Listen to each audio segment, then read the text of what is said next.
We have an incredible opportunity to fundamentally transform the country. There we go. So the theme tonight is revolution. Yeah, apparently this is something that I think we all joked about it happening. It was kind of like, oh man, this country will be in civil war if, you know, this thing or that thing happens. And now I'm like, wait a minute, that might be reality for us. It might be. I mean, it's not looking good. The Democrats are calling for revolution. They want the country to go down. Not only do they want it to go down, they are literally letting their youth, their shock troops, to sacrifice themselves, because in all reality, when those people get in power, when people like Kamala Harris or whatever, because I mean, I don't know how long Joe Biden would actually last.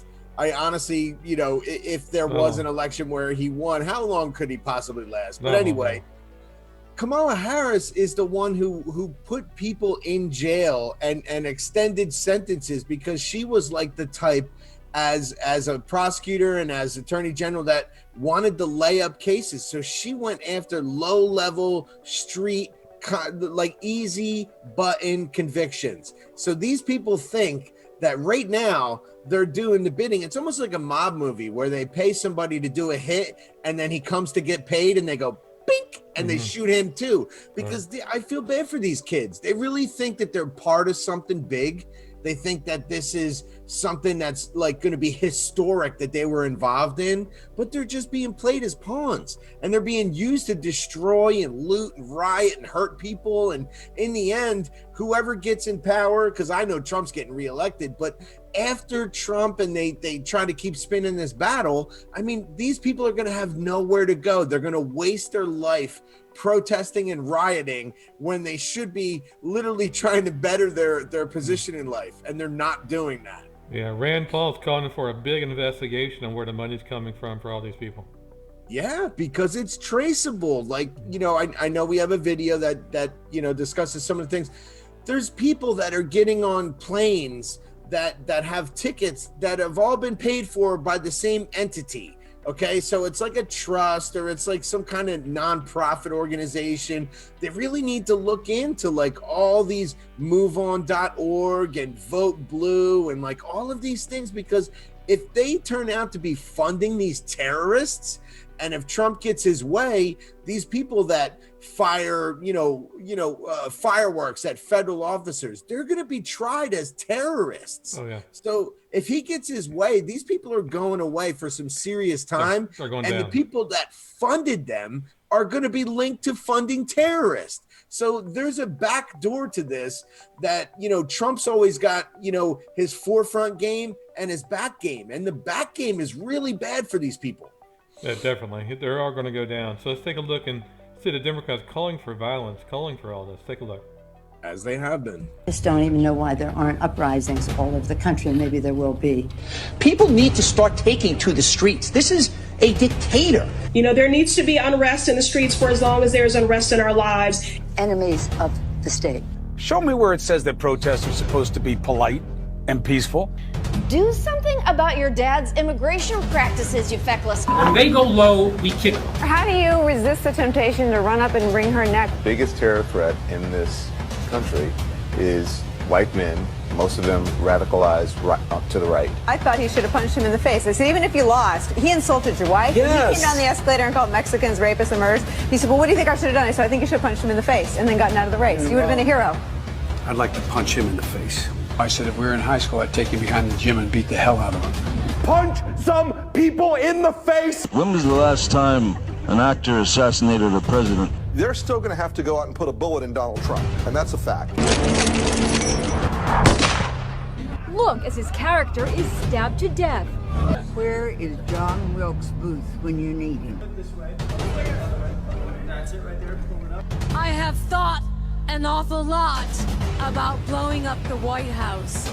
A Missouri state senator is under investigation by the Secret Service after saying she hopes President Trump is assassinated. I will go and take Trump out tonight. And if you see anybody from that cabinet in a restaurant, in a department store, at a gasoline station. You get out and you create a crowd. And you push back on them. And you tell them they're not welcome anymore, anywhere. And sadly, the domestic enemies to our voting system and our honoring our Constitution are right at 1600 Pennsylvania Avenue. They're not going to stop before Election Day in November, and they're not going to stop after Election Day. And that should be, everyone should take note of that on both levels, that this isn't, they're not going to let up, and they should not. If you think we're rallying now, you ain't seen nothing yet.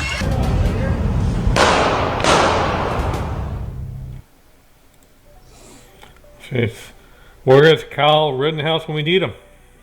I tell you what, there's a lot more Kyle Rittenhouses brewing out there if it doesn't get to a level where regular people can just function in normal life, because that is what happens. Their normal life is non-functional. Like the people in Minneapolis are still feeling the after effects of the fires because they have to drive miles to go get gas and food, because the people that live close, there's nothing. Like it's like a bombing run took place. It looks awful.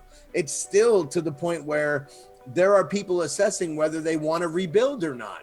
And that's something else that some of these communities are going to have to really think long and hard about what they did, because the businesses that are there, if they have the opportunity to move their pizza shop or to move whatever business that they had 5 miles on the outer limits more into the suburbs, they are absolutely going to do it with the insurance money that all these Democrats said, oh, it's just property, it's insured. Guess what they're going to do? They're going to take that insurance money and open 5 miles safer down the road to get away from this nonsense that seems to just center around these Democrat little areas. And then it's like a fire that you want to run from. I mean, these people are going to do that. They're not going to reopen businesses that have been looted and smashed and lit on fire. It's just not going to happen. Yeah, I think the Democrats has overplayed their hand. I mean, I think they might be out of control. It's completely out of control. And I think because the polling came back, and Trump actually mentioned this, that the polling came back that Democrats are now leaning Trump because he's law and order. And if you're a Democrat and you lived in like Kenosha, for example, and all these ideals that you had about being a Democrat and everything that was important to you, it went out the window when you lost all of your local businesses. Like whether you're a business owner or not, like it all went out the window when these mayors let this stuff just go on and burn. So these people are changing their mind to where they see what happened. So now people are starting to realize that, like, wow, what Trump has brought to light is that state and local elections are super important, because these are the people that hold the keys to your success. They control the rates of taxation, local, state, and all of the where your property taxes go. They control your police. Like in the instance of Portland, I didn't even know this, but the mayor is also the chief of police. Right. It comes with the job. Right. So no wonder Portland is such a just cesspool of constant upheaval, because that mayor, Ted Wheeler, he's a disaster. He's the worst thing I've ever seen. Yeah. And I watched this and guy. They boot him off stage too. Yeah, I watched this guy. He's been in the Portland area for about 5 years now. His name's Andy Ngo, but it's spelled NGO, and he's a journalist. And he said even the progressives hate him because he's not progressive enough. And the liberals hate him because he's not, doing exactly what they think. And of course the conservatives hate him because he just lets everything go. So this guy has zero shot of being reelected now. He's literally like thrown all his cards on the table, and he's got nothing in his hand. So Portland is going to still have this civil unrest, this Antifa-like atmosphere. But if these people vote in a governor and a mayor at the same time, that's a law and order guy, these people are going to be shocked, man, because they have literally had 10 years of this. This has been like a training ground for like the civil unrest, like recruitment. I mean, this is going on before Trump, right? You know, it has. It is. I mean, Portland, if you look at back in Portland has been a disaster for a while. Yeah. Riots, looters, you name it. So what I'm saying by overplaying their hand is that what if, the Democrats just want Trump out? They don't care about anything else. Right. But these people actually want the United States to go down. And that's scary because, like I said in some of my Twitter posts, that like when people peacefully protest, they're protesting because they want something that exists to be changed. And that's something that you have to consider. Like, okay, what's your argument? Oh, this is terrible. This is hurting people. We need to change it. Okay. Now, when you have protesters that are going death to America and kill this person and kill that person, that's different than a peaceful protest. That's beyond. That's revolution, and that's a coup. I mean, there are people now that are standing on top of cars saying they're going to rip Trump out of the White House and literally like start a coup. So I mean, I see the Democrats have failed at the soft coup, like the behind the scenes guys that they had in place, like Jim Comey and Peter Strzok and that whole crew that's about to go down. So that failed, and now they're going to use these kids. They're going to use these impressionable 19 to 24-year-olds who are willing to just, be rewarded slowly but surely by, whoever, I guess, will follow the money. But these people are being used to the next level coup, so to speak, because they know Trump's going to win. Like Kamala Harris in that interview we just showed, she just said it's not going to stop after the election. That was like her last words. Well, I guess she's not planning on getting elected then. That was before she was VP. Yeah, but I mean, still, like, I can't imagine a VP, somebody who's running for office, who's going to support like this lengthened level of, it's not protest now. It's rioting and looting. It's nothing that, there's no end game. There's no goal for these people other than death to America and get rid of Trump. And now they've turned the fight to white people. So the fight is now white people and even NFL players and NBA players. Now they have to denounce like their whiteness and get down on a knee and be like, I'm so sorry for, slavery from 400 years ago. So, I mean, they keep changing the enemy here. I mean, it's such a broad spectrum. Now it's white people. Yeah. Now it's always been Trump. Death to America. It's always been Trump. It's always been Trump. But when Trump turned out not to be such a soft target, they started to turn it onto monuments and things that couldn't fight back and existential racism. And then it went to, now we have to say that not only are the police racist and they're hunting black people, that run-of-the-mill white people that go to work every day, they're the enemy too. And that's where we're at now. And that's like a scary place to be, because I hate to say this, but 70% of the population happens to be Caucasian.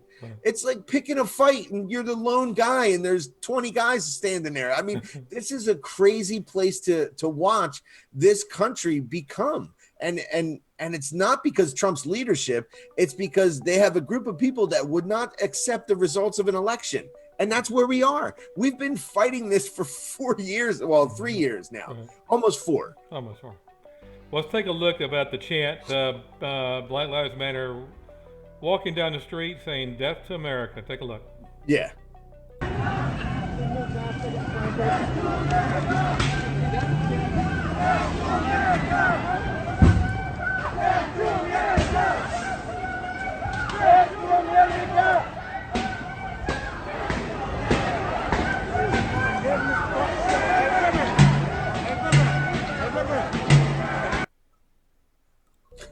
There we go. Death to America. All because somebody resisted to get into a car. Right. And all of a sudden, the enforcement of laws becomes a reason for all America has to die. And it brings up like, oh, now we're going to talk about America's founded on just terrible principles and we need to just burn it all to the ground. But I feel, like I said, and I keep reiterating on this, I feel bad for the young people that are involved in this because they don't realize that if they accomplish their mission, there's no room for them to flourish. No. If Trump wins, there's room for growth and there's room for them to become whatever they want. If they want to be starving artists and live in a tent, there's San Francisco. It's waiting for you. I mean, you have Democrats there that are willing to let you pitch a tent under an overpass and urinate wherever you want. Use the restroom anywhere you want.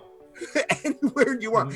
If you want a job and you want to be successful under Trump, he's proven that that's a possibility. So, I mean, when he started to level the playing field, and I think this is what highly influenced Trump getting another, I think he's up to 18% of the black vote, which last time I think he got less than 8. So if he's at 18% of the black vote right now, it's the people that started to get a leg up.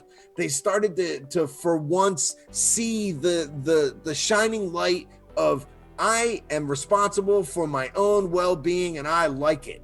And those people are going to vote for him again because they realize that under Obama, those opportunities did not exist. So that's the thing here, is that if the Democrats don't dismantle Trump, they lose this black base. They will completely lose it once he gets reelected, because I know for a fact that he'll get reelected and just ramp up this economy. And then boom, you no longer need Democrats with handouts because everybody's earning, learning, and building new houses and moving and getting into better districts. And guess what? Life becomes better.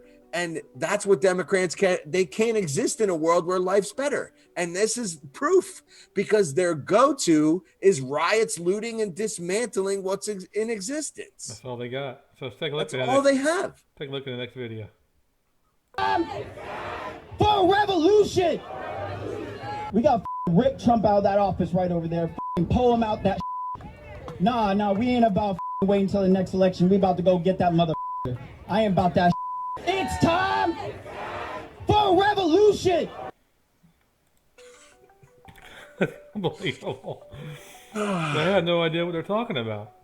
Seriously, I mean, if it was that easy, okay, if it was that easy to be upset with the president and just go into the White House and rip him out of the White House, I think that throughout history, that would have happened. I'm pretty sure it would have happened a few times. Oh, yeah. It's not that easy. And the problem, I think, with that movement is they've been given the illusion of power. So the media has built them up to make them feel like they have all this power, because right now they're not being prosecuted for the immense amount of crimes that they're committing. But the law and order is going to come back, and the sad part for them is the Democrats that live in these cities are going to vote for it because they're sick and tired of watching things burn. So once they vote in these law and order sheriffs, even if it's on a local level, all you need is a good sheriff, a law enforcement minded person to be involved, and you can literally turn a city around in no time. So even though they're defunding the police, like I just saw a blurb on the internet about, California ripping $150 billion of state funding towards the police. And then when you look deeper into it, it goes into the task forces, drug enforcement task forces, prostitution task forces, child trafficking task forces. Why would you remove that money? That's what's mind-boggling to me, is that it almost seems like the Democrats that are in power now are worried about those things drying up. The child trafficking, the drugs, and the prostitution. Oh, yeah. Are they involved? Why would they want to crack down on the guys that are investigating that? Why would they want to defund those guys? Because they know in the end, you still need street cops, you still need guys to respond, but the money that they're going after, and this is what they won't tell you, is the special programs like SWAT and the ICE enforcement, like the support for that. That's what they're going after. You're still going to have local cops that are going to respond, but you're going to lose all those deep cover guys. You're going to lose those, clandestine operations that sting, and like what just happened in Georgia. They just found 39 kids out of, why wasn't that major news that they found all these missing kids in one place? That should be the biggest story right now, but it's not. But that's the thing. They're trying to take money from those programs, those guys. Well, let's take a look at this other video. You're right. I mean, they're trying to take it away so their buddies will be protected. The pedophiles. That's what I mean. Exactly. They're protecting someone. Yep. All right. Let's take a look at this other BLM protester that wants a revolution. While the second president of the Confederacy is in the White House. Let's work together to tear that fucking statue down. Buddy. Revolution, nothing less. Where can I reach out? Fuck that law. All right. Revolution, nothing less. I feel bad for what they don't realize is the communism that they're talking about. They've never experienced that communism.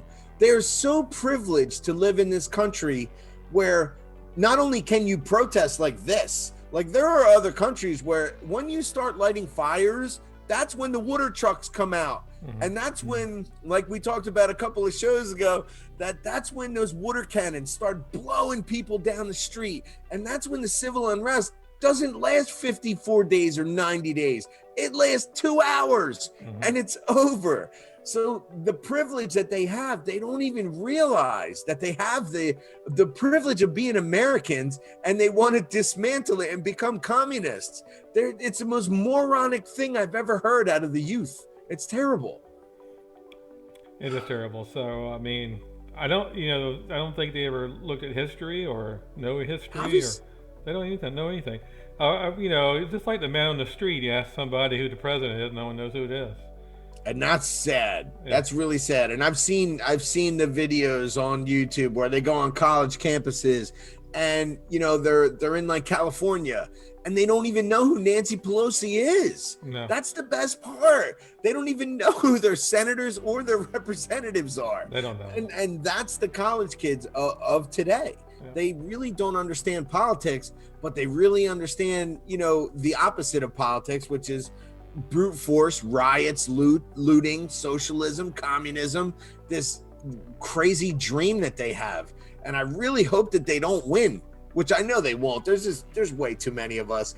Recently, the things that have come to light about the second and third wave of people, all the dads out there that really, you don't see these dads. They go to work. They go to the food store, they watch the news. But listen, if something really needed to happen, you're going to get millions of dads that you didn't even know existed until they had to. Right. And that's going to be a problem for these people that they think that because they're not out there on the street protesting, that these people don't exist. There is resistance beyond what they see with their eyes. There's a whole nother level of people just waiting for it to be too much to bear. And that's when it becomes revolution, honestly, like the title of our show tonight. That's when it becomes revolution, because you don't want those people to be involved, because those people have a lot to fight for and a lot to lose. And they're going to fight differently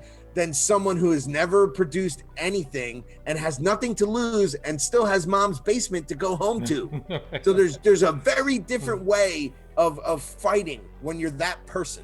That's true. You're right. Well, let's take a look at this old man going down the street. He was just trying to see the fireworks at the RNC, and he got harassed. Take a look. Right. Hey,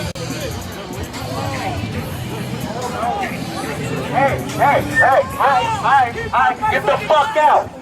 We don't want you.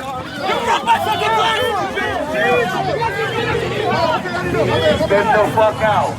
You here starting trouble. That's all you fucking here for. Hey, let me teach you something. How much money you throw on here? How much money you think they throw for you? Oh, you want to see fireworks? You about to see some fireworks, for real. You see it dripping out of your face, right? That's because we bled blood before. You want to bleed blood tonight? Huh? Yeah, so be careful.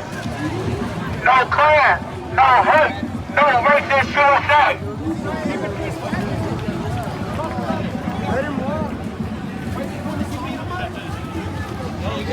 You put your hands on another black woman, it'll be the last fucking time you see a black woman. You touched the fucking bullhorn. Listen, you lucky. You're lucky because you touched the gun. It's hot out here.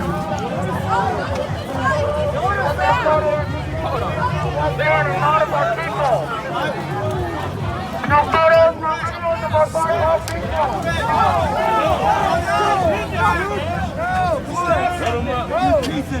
Stop! Don't hit him! You're not hitting him! Stop it! Stop! Let him walk!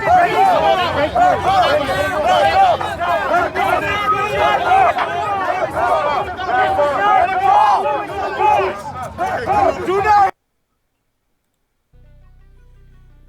Unbelievable. What a spectacle. So like me from doing my thing from the 30,000 foot view looking down, I see so much media presence. I see it's almost like a production. So they have the advantage, obviously. That man and that man's wife, I think his wife was walking next to him. She had the Trump shirt on. He was just wearing like a blue regular shirt. I don't know why they would assume anything, but honestly, like they outnumber those people. That's why they feel so powerful. And that's a problem, is when you let that kind of environment become normal, where a mob can overpower a couple of people and it be okay, and the media, and there's cameras and there's lighting and there's boom mics so they can hear everything. This is a production. This is some kind of shock troop fear. Like they're not going to instill fear in the baby boomers through watching a baby boomer maybe get, harassed like that. That's not how it works, because in the end, it just gives Trump more votes. Everybody who's on the fence, after they watch this, whether they're Democrat or Republican, if they're over 65 and they see that guy being victimized, you just swung Trump more votes. And that's the thing that I don't think they realize, is they're going to get swamped in the Electoral College, because there's so many people that are now moving towards the silent majority that weren't there before. But now you're poking the eyeball of not only, just regular working class people who have nothing to do with this, nothing to do with racism, nothing to do with their daily lives. But now they're going to single these people out and harass them. You're just guaranteeing Trump gets elected. Yeah, I agree. I mean, they see that, you just get more enraged, and you make sure people vote for Trump. Exactly. And like I said, if you were on the fence and you weren't sure, watch that video. Now, what do you think about, the Democrats that support these people? Because the Kamala Harris, who's going to be vice president of the United States, who said these people shouldn't stop. They should do that.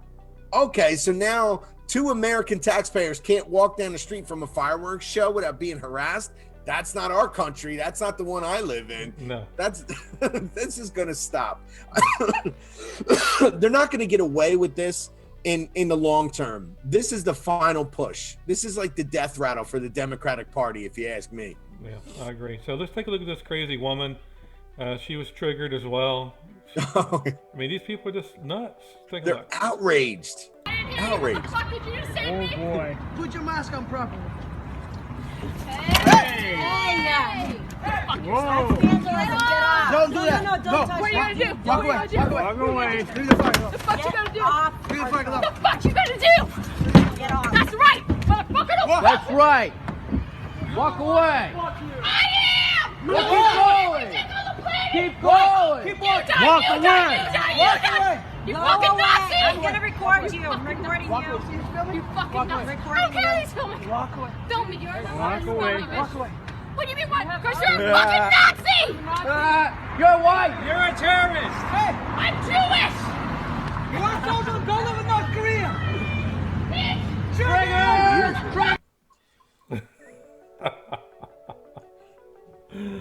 Oh boy. Honestly, my take on that is what I get from that. It speaks volumes of the Trump supporters. If you flip that 180 degrees and you were a lone Trump supporting female who ran up to a carload of Antifa people and ripped their flag down, that wouldn't have ended that way with just words and that girl gets to go home. If that was Antifa, and it would have ended with her being beaten to within an inch of her life. Right. Because well, she's not killed. Yeah, listen, there are people out there that solely exist for this angst. And once this is gone, like, what are they going to be angry at next? That's my thing. And that's my worry, actually. That's my worry for my children, is that once these people turn 30 and 40 and 45 and 50, I really don't trust these people with the keys to anything. They have proven that they have no initiative to come together to make things work. They've only proven that they can come together to destroy. And I don't like that future, honestly. It's a very scary place for me. No, it is, definitely. Let's take a look at Trump supporters going in town in Portland. Take a look. Okay.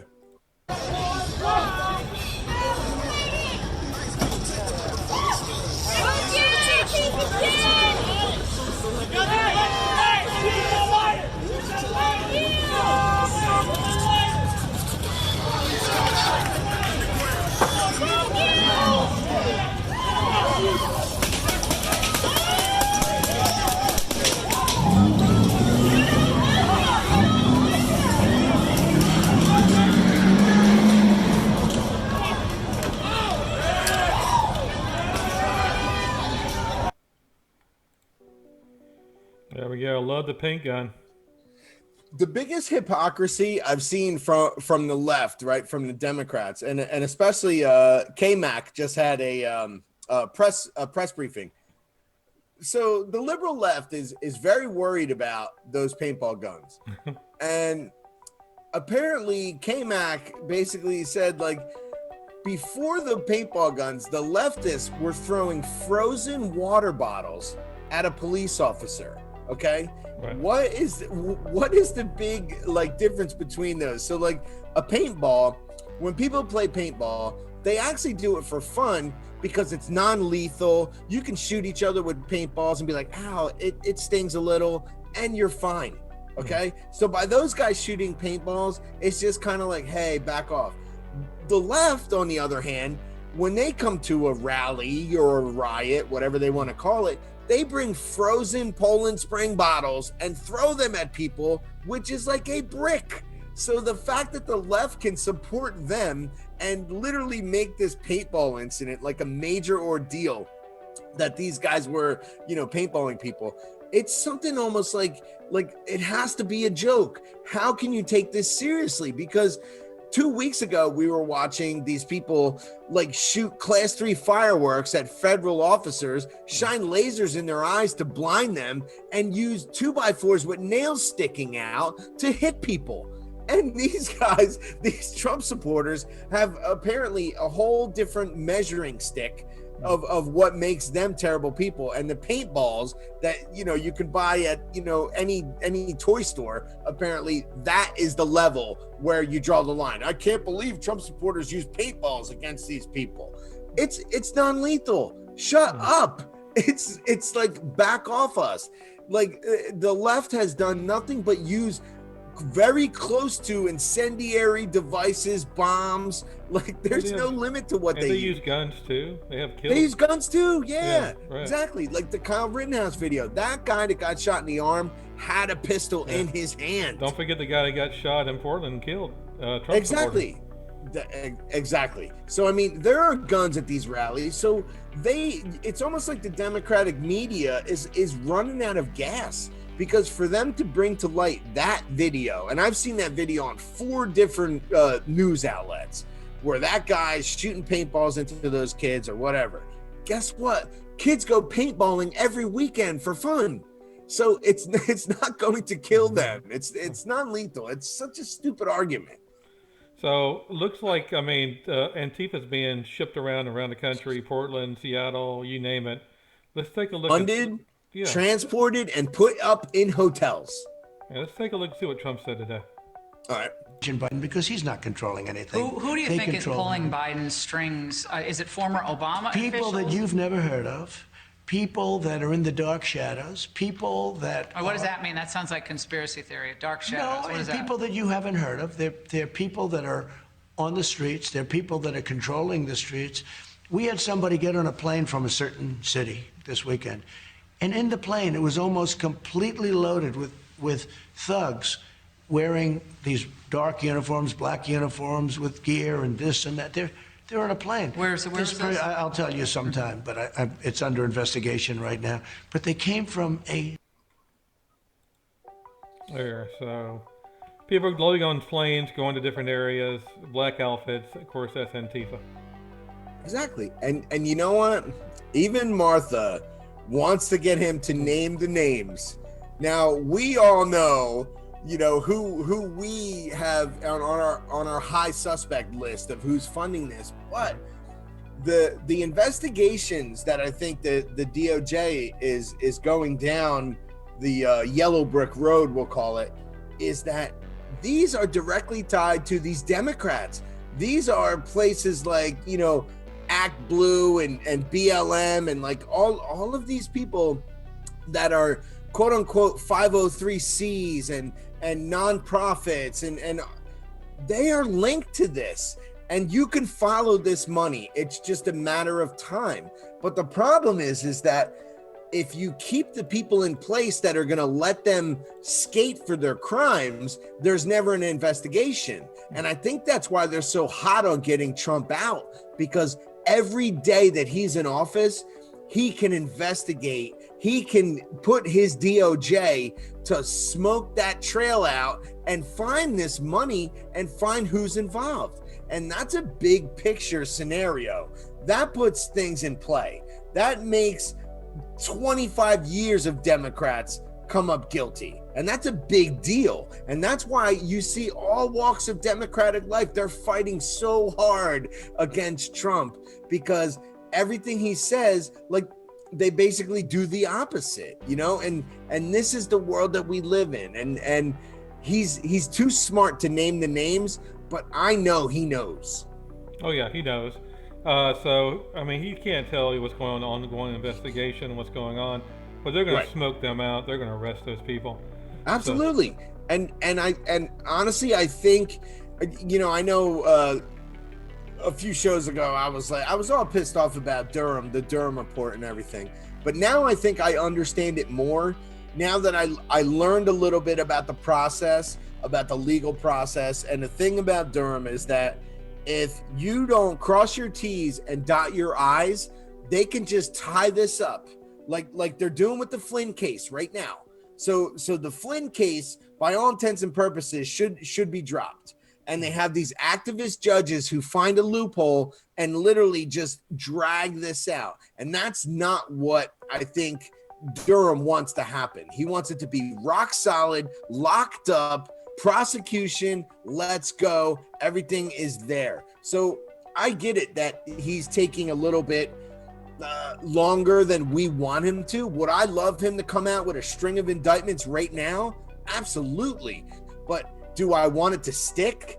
Yes, I think that's more important to me, because I want these guys, when they do get indicted, for them to do some time or to at least be convicted. Yeah, I mean, I don't want to see a half-ass version of this. You don't want them to walk away and smiling, leaving the courtroom.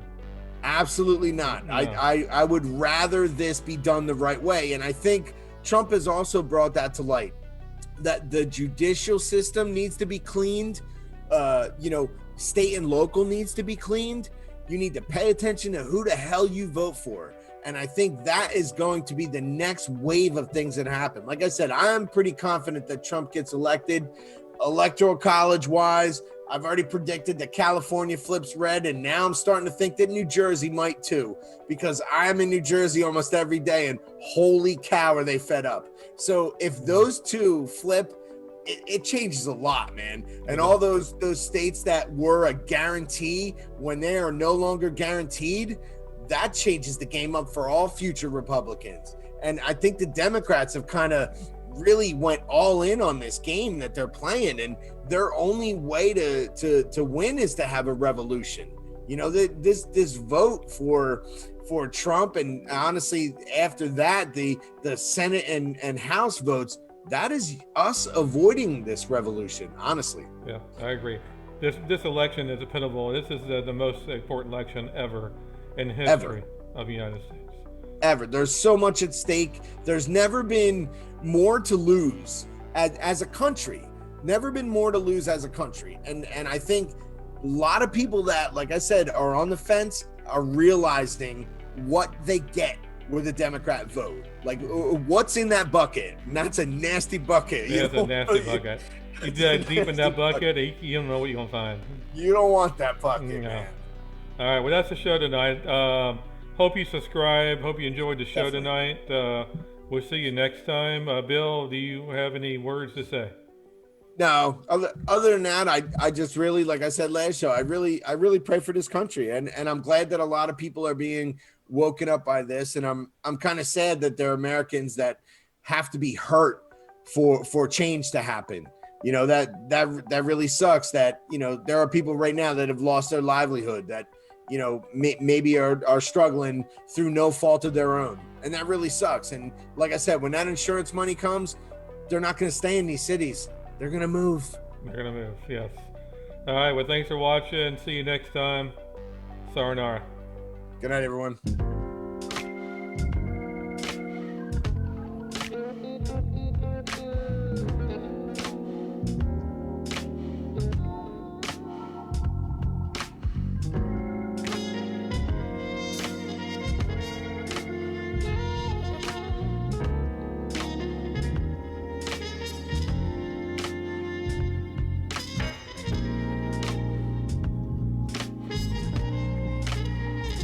Hey, Bill, after the election, let's have Hillary and Biden on the end of the show. Yeah, I mean, honestly, I would love to put a montage of Kamala Harris and Hillary, and there's so many Democrats that are so tightly linked that it almost doesn't matter which one of them would get the wheel. It would be the same outcome. You know? Yeah. That's how I feel. Yeah. I think Biden and Hillary look good on this backside here. Still not your president. Still not your president. Because I honestly, we both know how this is going to play out, I think. Yeah. It'll be a cry fest for the Democrats. Oh, yeah. Niagara Falls of tears. Trump 2020.